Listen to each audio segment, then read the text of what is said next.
यहाँ पे प्रैक्टिस की और कैसा लगा, तैयारी कैसी कर रहे हैं आप? लेकिन मैंने कल भी बोला था कि एनसीए एक ऐसी जगह है कि जहाँ एक प्रोफेशनल क्रिकेटर के लिए सबसे अच्छी फैसिलिटीज़ है पूरे पाकिस्तान में। तो एज अ प्रोफेशनल आपको ऐसी ही फैसिलिटीज़ चाहिए होती हैं बिफोर द टूर्नामेंट कि आप अपने आप को रेडी कर सकें। और मैंने कल भी कहा था कि मैं ऑनेस्टली मैं घर बैठा हुआ था तो मैंने सोचा कि यार क्योंकि 2 दिन बारिशें हो रही थी तो प्रैक्टिस नहीं हो पा रही थी। मैंने कहा मैं सिटी साहब से रिक्वेस्ट कर लेता हूँ कि शायद वो मान जाएँ। मैंने उनको मैसेज किया तो उन्होंने कहा no issue, you can go and do your practice. तो मैं खुश हो गया कि यार ऐसी जगह पे तो आपको पता ही है। तो ये उनकी आई थिंक बड़ापन है कि एज अ चेयरमैन फिर उन्होंने मुझे दोबारा मैसेज भी किया कि ऑल सॉर्टेड। तो ये एक बड़ापन है कि आप अपने प्लेयर्स को इस तरह रिस्पेक्ट देते हैं, जो आई थिंक पिछले सिस्टम में ऐसा नज़र नहीं आया। कुछ प्लेयरों को अगर आप देखें तो उनकी शिकायत है कि जी फ़ोन नहीं पिक हुए, रिप्लाई नहीं किए गए। तो आई थिंक एक इंसान जब पावर में आता है ना तो उसको आई थिंक अपना आप नहीं भूलना चाहिए, क्योंकि जब अल्लाह आपको पावर देता है तो वो ले भी सकता है। तो अगर आप इसका मिसयूज़ करेंगे तो फिर आप जिस तरह आजकल टीवियों पे जा के गिले शिकवे हो रहे हैं तो फिर ऐसे ही होता है। ऑनेस्टली ये गिव एंड टेक है, जैसा करो वैसा भरो। तो इंसान अगर नीयत साफ रखे, अपने काम से काम रखे तो उसके लिए चीज़ें आसान हो जाती हैं। पर फिटनेस को बरकरार रखना कितना मुश्किल होता है टीम से बाहर होने के लिए? देखिए एज अ प्रोफेशनल आपको पता है कि आपके पास कोई एक्सक्यूज़ नहीं है कि मेरे पास फ़िटनेस के लिए जगह नहीं है या मैं क्रिकेट नहीं खेल रहा तो मैं अपने आप को फ़िट नहीं रख सकता। बहुत सारी चीज़ें होती हैं कि आप जाके अपना डाइट अपना प्लान सही रखो, आप अपना स्लीपिंग टाइम सही रखो। बहुत सारे जिम्स हैं आजकल, बहुत सारे क्लब ग्राउंड्स हैं, आप जाके अपने आप को फ़िट रख सकते हो, मैचेस खेल सकते हो। लेकिन यह है कि जब तक आप फ़िट नहीं रखोगे अपने आप को तो आप कम्पीट कैसे करोगे? तो आपको कम्पीट करने के लिए आपको फिट रहना पड़ता है। आमिर अभी रजीम चेंज हुई है, बेहतर तो ऐसा होना चाहिए कि चेयरमैन को ऑनेस्टली हालांकि वो मुझे लगता है कि बहुत पढ़े लिखे आदमी हैं और उनसे इस तरह की आई थिंक मैं क्या कोई भी नहीं सोच रहा था कि वो इस तरह की मुंह उठा के किसी पे भी इल्ज़ाम लगा दे कि सब बिकाऊ हैं सारा। ये मतलब उनकी बातों से ऐसा लग रहा है कि he is right everybody is wrong. तो ऐसा होना नहीं चाहिए, क्योंकि इफ़ एंड बट्स में हर बंदे का ओपिनियन होता है। किसी को अच्छा लगता है, किसी को बुरा लगता है। 100 बंदे होंगे जो मेरी बात से एग्री नहीं करेंगे, 10 बंदे होंगे जो एग्री करेंगे, किसी को अच्छी लगेगी, किसी को बुरी लगेगी। लेकिन आप जाके सबको कहना कि मैं ठीक हूँ बाकी गलत हैं, ऐसा होता नहीं है, ना ऐसा चलता है पाकिस्तान में। अमर नजम सिटी साहब ने आपको बहुत ज़्यादा सपोर्ट किया, दोबारा से वो इक़्तिदार में आए, तो क्या तवक्कुआत हैं उनसे? देखिए मैंने पहले भी मैं आपको कह रहा हूँ कि मेरा फोकस जो है बीपीएल है, फिर पीएसएल है, कि जब मेरे पास परफॉर्मेंस होगी, मेरे पास फिटनेस होगी तो मैं किसी के पास जाके बात कर सकता हूँ। बगैर परफॉर्मेंस के या बगैर क्रिकेट के मैं किसी को बोलूँ कि हाँ मैं अवेलेबल हूँ, मुझे खिलाओ, ऐसा होता नहीं है। और जब तक पीएसएल ख़त्म नहीं होता मैं अपने आप को देखता नहीं कि मैंने हाँ परफॉर्मेंस दी है तो फिर ही बात बन सकती है। अदरवाइज तो बगैर परफॉर्मेंस के या बगैर क्रिकेट खेले हुए तो मैं नहीं कह सकता कि मैं अवेलेबल हूँ। वैसे 2023 के टारगेट क्या है, क्या गोल्स हैं, आप क्या अचीव करना चाहते हो 2023 के? देखिए ये बड़ा ट्रिकी सवाल किया आपने, टिपिकल मीडिया वाला सवाल किया है।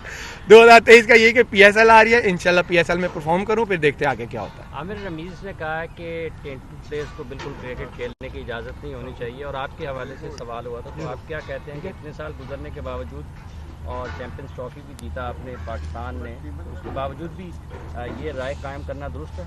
देखिए मैंने आपको पहले बोला कि हर बंदे का अपना ओपिनियन है, किसी को अच्छा लगेगा, किसी को बुरा लगेगा, ये उनकी सोच है। उनको लगता है कि किसी को माफ़ी मिलनी ही नहीं चाहिए, ये उनकी अपनी सोच है। कुछ लोग कहते हैं नहीं जी, एक बंदे को चांस मिला है, वो उसने प्रूव किया है, वो सज़ा काट किया है, वो अपना ओपिनियन है। मैं नहीं ये कह सकता कि भाई कि मेरे से पर्सनल कर रही है, उनका ओपिनियन हो सकता है और उनका ओपिनियन है। और हर बंदे को ओपिनियन अगर कोई लिमिट में रह के ओपिनियन दे रहा है तो उसकी रिस्पेक्ट करनी चाहिए। तो आई थिंक मेरे लिए ये है कि मैं अपनी ज़िंदगी में इतना आगे जा चुका हूँ कि रमीज़ भाई की ये जो बातें हैं अब ऑनेस्टली इधर से आती हैं तो इधर से निकल जाती हैं, तो आई हैव नो इश्यूज़। माजी में हमने देखा कि वर्कलोड का बड़ा इशू होता था, जिसकी वजह से आप और वहाब ने जब कहा कि हम T20 खेलेंगे तो बड़ी तनकीद हुई, बोर्ड की जानिब से भी बड़ा ये कहा गया। और अब हमने देखा कि शाहीन, हारिस और उनको बाकायदगी से खिलाकर जो है वो मुख्तलिफ इंजरीज का शिकार हुए। क्या आपको लगता है ये इस तरह करना बनता था साबिक मैनेजमेंट का? बिल्कुल नहीं बनता था। आप देख ले आपके वो तीनों जो प्राइम फास्ट बॉलर्स थे वो बेचारे इस टाइम इंजर्ड बैठे हुए हैं। और मैं आई थिंक यूसुफ भाई यहाँ पे खड़े हैं, यूसुफ भाई को मैंने इंटरव्यू भी दिया था कि जब तक आप रोटेशन पॉलिसी नहीं लाएंगे ये बॉलर्स इंजर्ड हो जाएंगे। आप मेरी बात आज नहीं, कल नहीं, साल बाद आपको याद आएगी। फास्ट बॉलर यार वो भी इंसान है, वो मशीन नहीं है, वो इंजर्ड हो सकता है। आप इसकी प्राइम एग्जांपल देख लें, आज हम सारे मार्क वुड को बड़ा अप्रिशिएट कर रहे हैं, यार क्या बॉलिंग कर रहा है, इंजरी के बाद है। लेकिन आप देखें कि उन्होंने उसको हैंडल कैसे किया है। उसको एक मैच खिलाते थे, एक रेस्ट दे देते थे, एक खिलाते थे, एक रेस्ट दे देते थे। आपके जब प्राइम फास्ट बॉलर होते हैं शाहीन, हारिस, नसीम, तो आपको देखना चाहिए था कि इनको कैसे यूज़ करना है, और उन्होंने ये उनको अच्छा लगे बुरा लगे इन तीनों को उन्होंने मिस यूज़ किया। आमिर भाई, सारे लोग पूरा पाकिस्तान तकरीबन आपकी जब बॉलिंग देखते थे इंडिया के खिलाफ खासकर, तो अभी भी उनकी डिमांड है कि उनको ग्रीन जर्सी में देखना चाहते हैं। तो अपने फैंस को क्या कहेंगे कि आएंगे, सबसे ज़्यादा उनकी डिमांड है। ये कान इधर से पकड़ो, आते घूम फिर के आप उसी चौक पे हो। देखिए, मैंने आपको पहले बोला है कि बिल्कुल मैं अब ये भी नहीं कहूँगा कि एक तरफ लोग चाहते, कुछ लोग ऐसे हैं जो कहते हैं कि नहीं खेलना चाहिए, लेकिन एक तरफ ऐसे हैं जो कहते हैं खेलना चाहिए। मैं तब तक कुछ नहीं कह सकता जब मेरे हाथ में कुछ होगा तो मैं कहूँगा ना। मैंने आपको पहले बोला कि मुझे PSL खेलने दें, मेरी फिटनेस को प्रूव करने दें, मेरी परफॉर्मेंस को प्रूव करने दें, फिर मैं कह सकता हूँ। और अगर उस टाइम पाकिस्तान को ज़रूरत हुई तो फिर बंदा कहता है ना कि हाँ जी ठीक है, मेरे पास परफॉर्मेंस है, मेरे पास फिटनेस है, फिर देखते हैं क्या होता है। होप क्या कर रहे हैं कि होप भी तो होती है ना कि मैं ये करूँगा। होप फॉर द बेस्ट, हमेशा होप फॉर द बेस्ट। जवाब आपसे लेना चाह रहे हैं। वापस ले रहे हैं। मशहूर एस्ट्रोलॉजिस्ट ने कहा है कि मोहम्मद आमिर का कमबैक होगा इस साल, तो इस बारे में आप क्या कहते हैं? ये कौन है जी? डॉक्टर सामिया। पर आई डोंट नो, मुझे कोई आइडिया नहीं। देखें क्या स्टार्स वाले या जो भी हैं, आमिर, आपकी अल्लाह जो करता है बेहतर आपकी ख्वाहिश है कि टाइटल वक्त लेने की, आपकी ख्वाहिश द्वारा खेलने की? ये हमारी भाभी की क्या ख्वाहिश है? चलो यही डाल दो। यार देखें, अल्लाह ने मुझे मौका दिया, मैं ये फिर बात कर रहा हूँ, मौका दिया तो मैं ज़रूर खेलूँ। Thank you, thank you. देखें, एज अ प्रोफेशनल आपको पता है कि आपके पास कोई एक्सक्यूज़ नहीं है कि मेरे पास फिटनेस के लिए जगह नहीं है, या मैं क्रिकेट नहीं खेल रहा तो मैं अपने आप को फिट नहीं रख सकता। बहुत सारी चीज़ें होती हैं कि आप जाके अपना डाइट, अपना प्लान सही रखो, आप अपना स्लीपिंग टाइम सही रखो। बहुत सारे जिम्स हैं आजकल, बहुत सारे क्लब ग्राउंड्स हैं, आप जाके अपने आप को फिट रख सकते हो, मैचेस खेल सकते हो।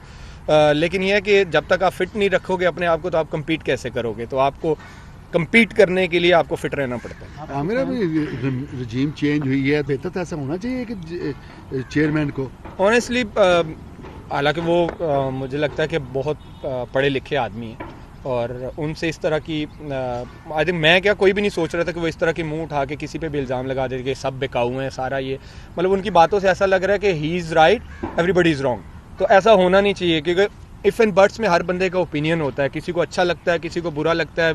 100 बंदे होंगे जो मेरी बात से एग्री नहीं करेंगे, 10 बंदे होंगे जो एग्री करेंगे, किसी को अच्छी लगेगी, किसी को बुरी लगेगी। लेकिन आप जाके सबको कहना कि मैं ठीक हूँ, बाकी गलत हैं, ऐसा होता नहीं है, ना ऐसा चलता है पाकिस्तान में। अमर नजम सिटी साहब ने आपको बहुत ज़्यादा सपोर्ट किया, दोबारा से वो इसमें इक़्तिदार में आए हैं, तो क्या तवक्कुआत हैं उनसे?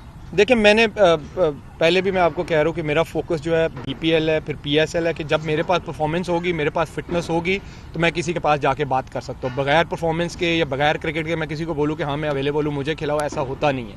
और जब तक PSL ख़त्म नहीं होता, मैं अपने आप को देखता नहीं कि मैंने हाँ परफॉर्मेंस दी है, तो फिर ही बात बन सकती है। अदरवाइज तो बगैर परफॉर्मेंस के या बगैर क्रिकेट खेले हुए तो मैं नहीं कह सकता कि मैं अवेलेबल हूँ। वैसे 2023 के टारगेट क्या है, क्या गोल्स हैं, आप क्या अचीव करना चाहते हो? 2023 के देखें ये बड़ा ट्रिकी सवाल किया आपने, टिपिकल मीडिया वाला सवाल किया है। 2023 का ये कि PSL आ रही है, इंशाल्लाह PSL में परफॉर्म करूँ, फिर देखते हैं आगे क्या होता है। आमिर रमीज़ ने कहा है कि टेंटेड प्लेयर्स को बिल्कुल क्रिकेट खेलने की इजाज़त नहीं होनी चाहिए, और आपके हवाले से सवाल हुआ था, तो आप क्या कहते हैं कि इतने साल गुजरने के बावजूद